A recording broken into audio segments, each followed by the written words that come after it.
welcome to the ME channel, Metaphysical Entities. I'm your host, Greg Smith. Thank you for being here today as we delve through the fundamental principles of life and personal experiences. Our mantra is life is a mystery to unravel, but never a problem to solve, because we realize there's always a resolution because problems are forever invented. Again, I want to thank you for being here today. Today's topic is consciousness. We're going to delve into the conscious mind and the subconsciousness. Okay, let's think about this. Let's get ready. Let's go. The conscious mind is the thinking mind, the educational mind, the intellectual mind. It can choose to accept or reject. It has the ability to originate. Let's ponder on that for a second.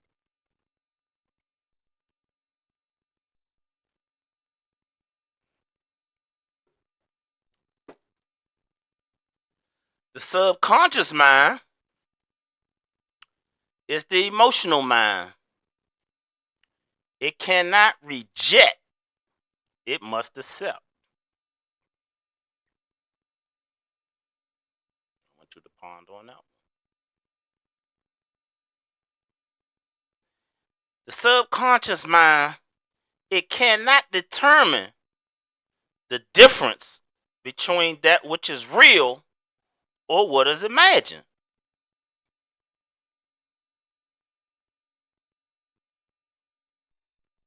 Remember in last week's episode titled Image? And I stated without image, there is confusion. If you watched last week's episode, that's the first sentence that I said in that episode. If you can't determine the difference between what is real and what is imagined, that's confusion. But today's show is about consciousness, right? So the subconscious minus the consciousness means that you can't think, you can't educate, nor can you originate. The alignment in the consciousness and subconscious agreement and harmony is to take action. What you think about that?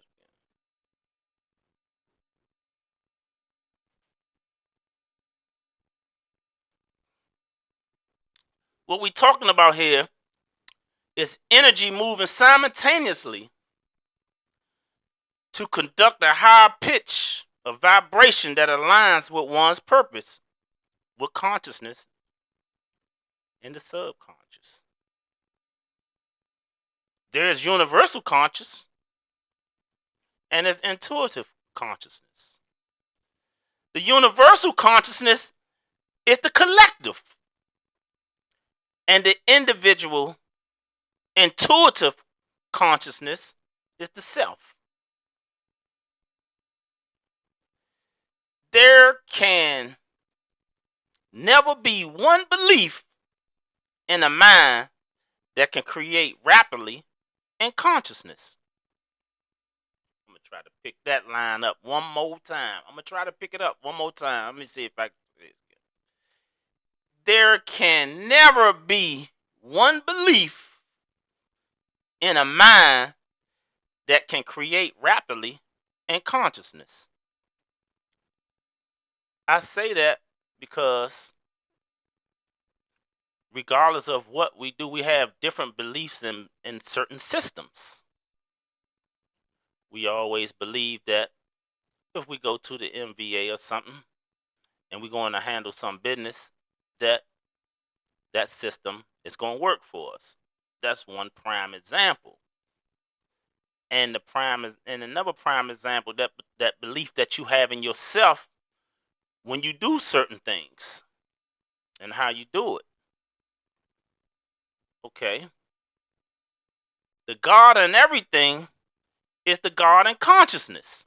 I want you to listen to this real quick. The God in everything is the God in consciousness. The God in creation, the God in thought, and the God in manifestation.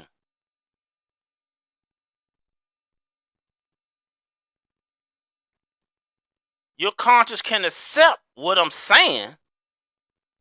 It can create or reject the projection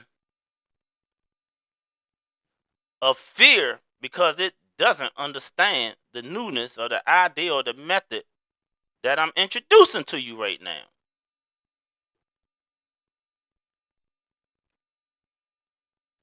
It can also use its own version or idea or method. It can also accept what I'm saying, reject the awareness of the idea, and create its own. That's what consciousness can do. Yeah.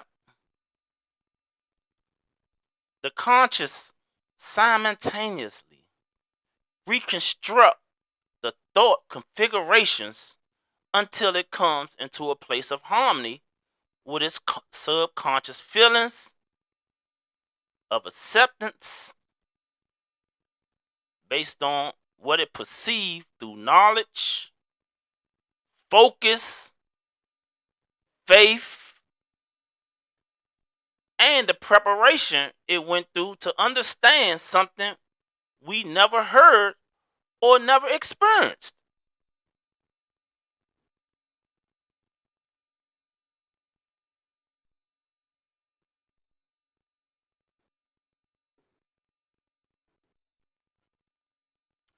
The subconscious always accepts the emotional state we have within us, or how we feel about any situation or occurrence presentable known to us.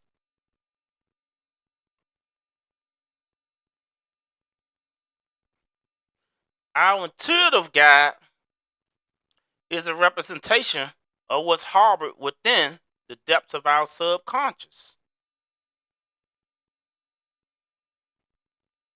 Our conscious is a manifestation of that guide when used properly.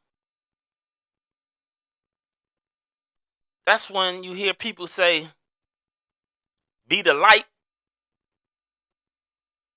They talking about that inner guide that harbors in your subconscious.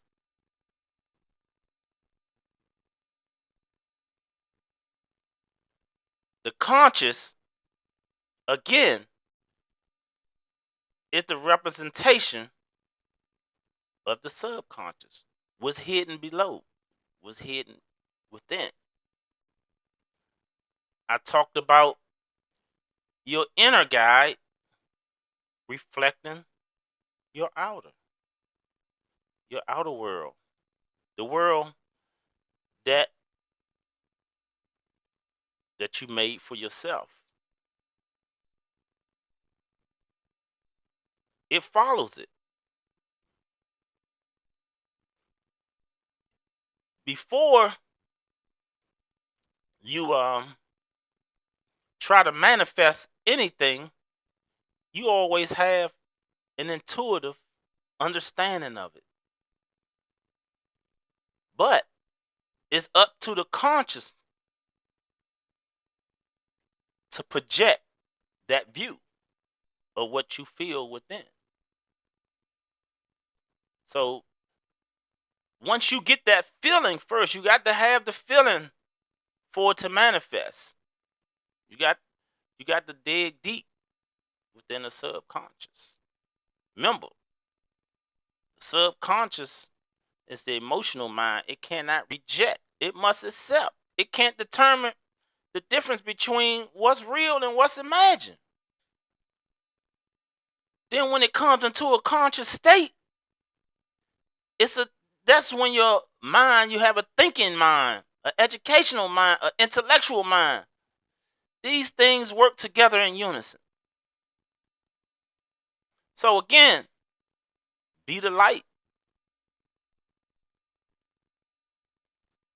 be the consciousness, the universal collective of consciousness, and the intuitive consciousness of self. Thank you for being here. Again, don't consider nothing to be true by believing it. Know it to be true by direct cognition. Have a good day.